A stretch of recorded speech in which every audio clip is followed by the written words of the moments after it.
Trapper, move there. Put the bomb. Thank you. Yeah. She's actually starting to swell up at the back. Oh yes. Tail is leaning to the side, and if you look closely, I don't know if the camera will show it, but on the sides of the tail, you can see 2 Leo dips. That's Yes. the tail ligaments that are loosening. And that happens so that she can expange to let the babies out. That usually happens a couple of days, 3 days before she gives birth.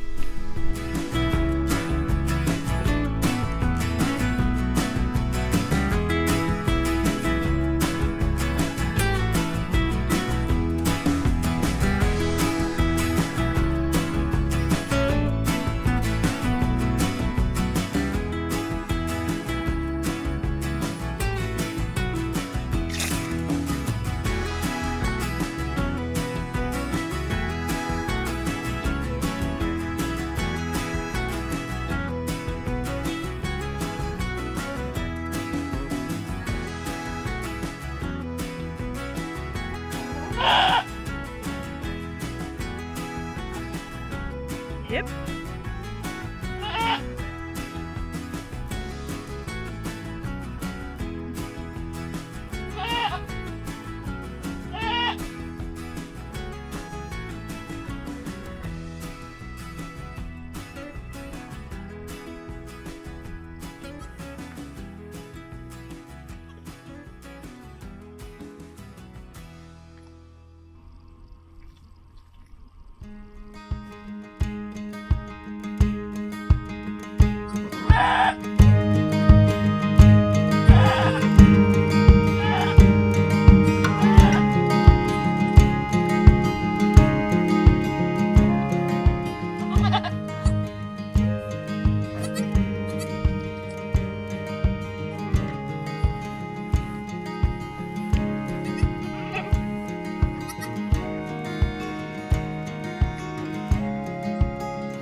There we go.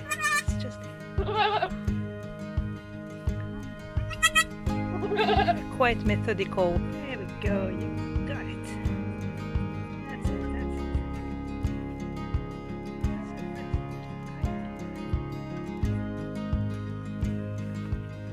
And the little tail wags when it gets milk. There we go.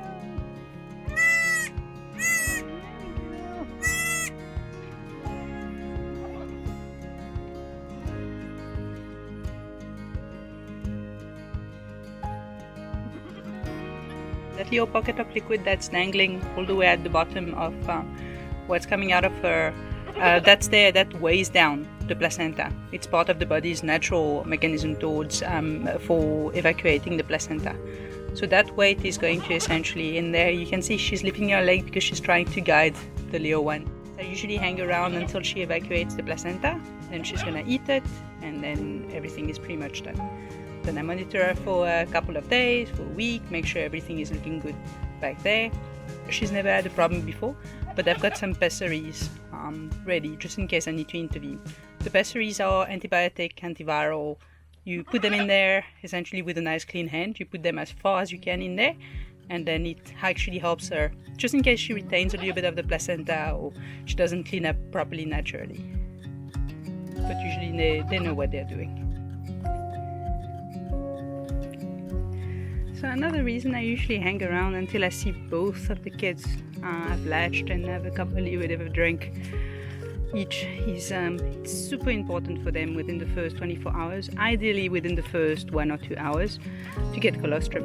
Colostrum is a mix of essentially like good beneficial bacteria and antibodies that the mom makes available into her milk. Like initially on the first day of milking, there's colostrum in the milk, and that actually gives the babies antibodies to deal with all of the diseases that we might have in the area. So all the bacteria that her body is ready to deal with, she makes that available.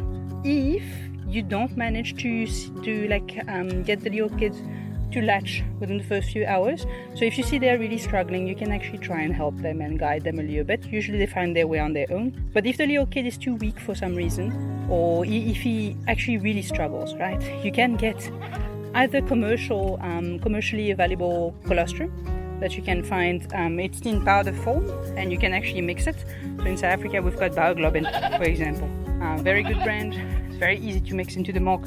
So you make a very loose fake milk, right? Substitute milk, and you put colostrum in it, like a little scoopy, and then make that available for them. That, or you can just milk your goat, right? It's never a bad idea to milk your own goat on the first day after she's given birth, and keep some of the colostrum frozen. You can keep it in the freezer. In the freezer it will last for a long time. So keep an emergency supply.